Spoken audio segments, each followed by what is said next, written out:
Good afternoon. Some of the information I will give you today might be a little bit surprising or at least eye-opening, I believe, because you should have been hearing until very recently. Some people speak talking about, TD technology has still a lot of problem to solve. The high frequency is difficult to take care, and it's not economical. Or ecosystem has not yet grown in a large scale. All of these are completely wrong. Why I cannot say clearly it's completely wrong? Because I came from Japan, where the world's first TD-LTE network was launched more than 4 years ago, February 20, 2012, more than 4 years ago. And it is up and running from the beginning very steadily, and every year increasing the functions and the speed, and it contributed a lot to the SoftBank's success. Why I can tell SoftBank's success? What does it mean? When we bought Vodafone operation, our market share is 16.5%. Now our market share is more than 30%. The first runner, biggest operator in Japan is NTT Docomo. Now market share is 40%. Now 40%, 30%, 30%. It's completely changed the market climate. And our profit, operation profit, is bigger than the first runner, NTT Docomo. Why it happened?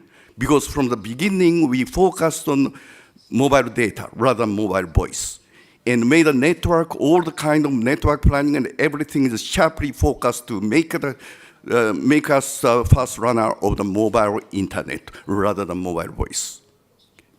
Now, where the world is.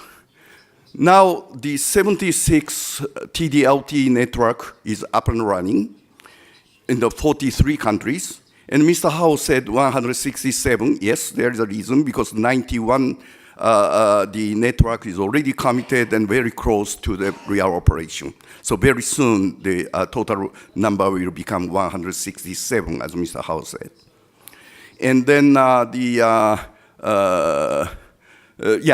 of that, 26 is already TD-FD converged. When it comes to the base station, 1.4 million base station is now presently up and running through the world. And when it comes to the number of the subscribers of TD-LTE, 470 million subscribers, not 47 million, 470 million TD-LTE subscribers are already enjoying the TD-LTE services. It's very different what people have been talking about. When it comes to handset, as Mr. Howe also said, steadily growing, as you say, as you see, 2,650 different models are already being sold, has been sold. And out of which, more than 1,900 is smartphone. Other is customer premise equipment, pocket Wi-Fi, and other products, but already nearly 2,000 different models of the TD-LTE capable smartphone is being sold through the world. But what is more important is the availability of the spectrum. Presently, the 1.9, there are 80 megahertz, 1.9 gigahertz, which will become very popular in China and probably in Japan. And 100 megahertz of 2.3, which is up and running in India, Australia, and other places. 194 megahertz of 2.5 gigahertz, and 400 megahertz of 3.5 gigahertz will become available.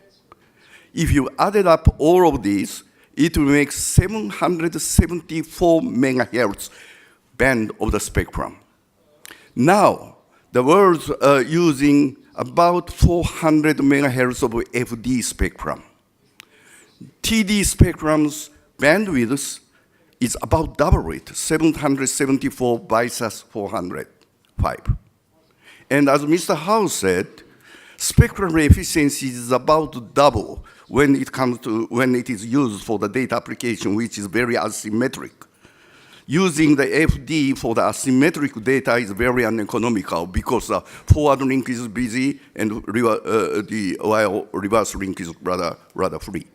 So if you take all those factors into consideration, then the spectrum efficiency may be doubled. That means double by double, about 4 times or more the spectrum will become available very soon in comparison with the present FD spectrum. That means the future internet, mobile internet service cannot exist without TD spectrum. More importantly, I didn't write it here. All those technologies which will be called under the category of the 5G and 4.5 or 4.9, whatever you may call, will only work on TD technology, TD spectrum. Because typically it's a massive MIMO, the beamforming, all those RF technology, very difficult to work on FD spectrum. So if you don't have TD spectrum, you can't enjoy the merit of the 5G or 4.5G. In Japan, already 3.5 gigahertz was allocated 3 operators for 40 megahertz each. 3 operators, okay, by the way, I will talk about the Japanese story, but now in the 3.5, finally, all the 3 operators will use TD spectrum and coordinate each other to avoid the necessity of the guard band. So total 120 megahertz is jointly used by the 3 operators, and other 80 megahertz will come very soon. So let me talk about Japan. As I told you, February 2012, world first 4G network was launched, and about 60,000 base station was built, and population coverage is 92%. As you see here, this is showing the traffic. As you see here, data network is very, very dynamic. This is very much focused on the dense urban area of the major city, Tokyo, Nagoya, Osaka, Fukuoka. It's an 80%, more than 80% is in the 3 cities. So total network design is very different from the day of the voice age. Very different, the area by area and time by time. So the entire concept of the network design is very, very different from what we have learned through the days of the mobile voice. This is Tokyo. Red circle, we put the red circle in the base station, TD-LT base station, so we can't see the air in vacancy. But still there is a vacancy. But it's okay. Do you know why? Because FD-LT is covering other part, so take care of the connections, take care of the coverage, so TD-LT can focus to take care of the capacity.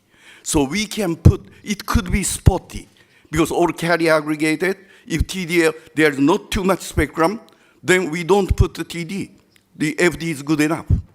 But in many areas, FD is far, far below than the requirement. So we put TD, another TD, because spectrum is given 2.5, 3.5, and it will continuously expand. When it comes to speed, SoftBank got the highest speed, 3.5. This is the actual scoring, and we got the prize. Second one also took the TD. But they are using the TD-LTE under the name of the WiMAX 2.0. But WiMAX 2.0, because of the license was given to WiMAX, they are still continuing using the word WiMAX. But WiMAX 2.0 is exactly same as TD-LTE. The third one, unfortunately, has not yet taken TD-LTE, but as I told you, when the 3.5 age comes, they will join. Subscriber number is steady growing, only 10 million. Why I say only 10 million? Because in Japan, Japan is the most successful market for iPhone. More than 75% of Japanese smartphone is iPhone. Okay? And Apple started supporting TD-LTE rather recently. So some of the iPhone is not supporting TD-LTE. But eventually, all of the iPhone will be supporting TD, then this number will further sharply increase. When it comes to speed, we started from 110 megabit per second over 20 megahertz. And then when we carrier aggregated, adding 10 megahertz and carrier aggregated, 160 megabit per second. And recently, it's the 20 plus 10 total 30 megahertz and 4x4 MIMO, we achieved 261. It's not a marketing hype. We are not manufacturer. I have no need to sell the technology. I'm simply telling you the fact we achieved. Spectrum. The SoftBank has a lot of spectrum. 900, 1.5 is a Japanese unique spectrum, 1.7, 2.1, and as I told you, 2.5, we introduced TD. But all those FD spectrum, we are converting it to LTE. So in Japan, there's no 2G because we don't have GSM. Japanese are using Japanese unique strange 2G called PDC. It's an orphan of the world. So all the three carriers shut down in the very early stage of the game. So for us, now only the value meaning of still keeping some 3G is to support circuit switch voice. When it comes to data, of course, LTE is much better because simply cost per bit much lower in case of 4G in comparison with 3G. So we have no reason to keep 3G. So we are converting all the 3G facility to 4G every month, every year, except for the needs to support the circuit switch voice. But eventually, all the voice will go to voice on IP, voice VoLTE. Then that requirement will be also gone. So maybe within 3-4 years, we will have no more 3G or 4G. And majority would be TD. Okay. This is a picture. We have still 3G to take care of voice. And LTE-FDD, of course, continually exists because our spectrum allocation is FD. We can't change it, but we convert it to FD-LTE. And it takes care of all the coverage needs. So, but traffic requirement every year, double, 10 times, 40 times, 100 times. We have to count on TD to take care of that. I talked about Japan, but it's only the prelude. China, they started 1.5 years later than Japan, not because technology is immature, but because of government policy. Chinese government committed Chinese homegrown technology TD-SCDMA version of 3G, so the commitment is there. So they couldn't easily give the go sign to 4G. Right? Finally, there's a lot of trial. They spent tons of money and made the system completely right and waiting for the government's go sign. Finally, go sign was given December 2013, yeah, about 1.5 years ago. But now, the result is dynamic. The 1.1 million base station is up and running, and it covers the population coverage is 1.2 billion. That's about 20% of the entire population of this planet. This planet Earth, already 20% is covered by TD-LTE. That's not what many people have envisioned. This is a fact. Subscriber number in China grew to 340 million, and it is a 4G penetration percentage-wise, it's a 40% of entire China. They have already 114 region has a roaming agreement with China Mobile. So actually, the travelers are enjoying the 4G roaming. When it comes to technology, 300 cities has already introduced carrier aggregation. So peak data rate is increased about 3 times. And 100 cities introduced VoLTE.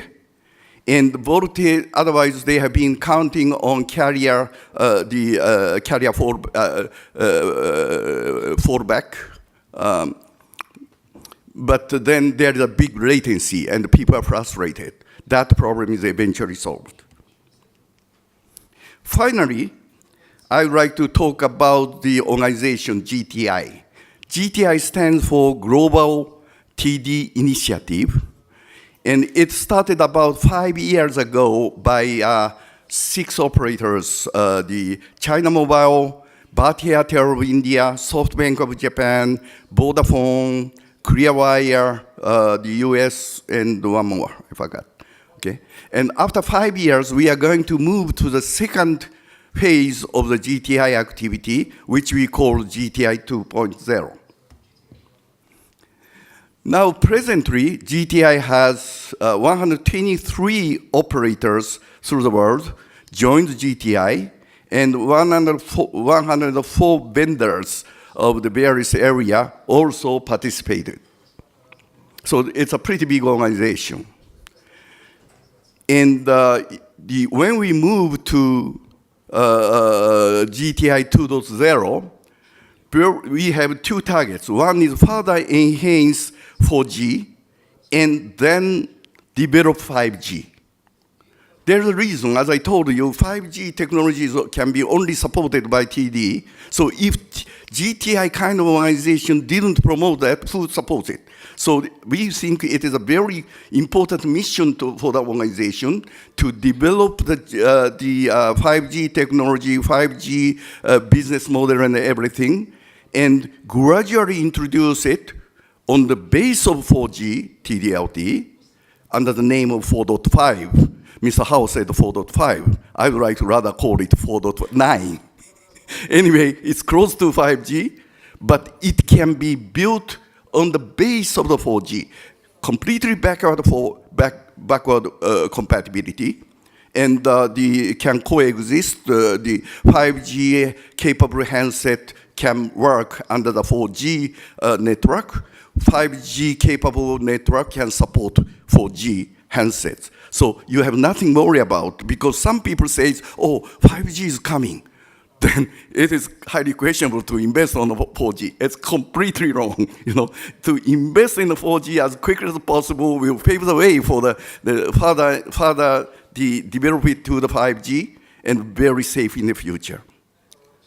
Okay. That's all I wanted to tell. Oh, by the way, we have, one thing. This is a GTI organization. Everybody attending here can easily join GTI. Doesn't cost. And the GTI's activities are pretty active. There are many task forces and many deliverables. We have already issued a lot of technical documents and everything. And then this kind of activity will pave the way to the same thing for the 5G. So I think it's very worthwhile for you to consider to participate in GTI organization. And there's a lot of events coming even this year. Thank you very much. I would like to invite your questions.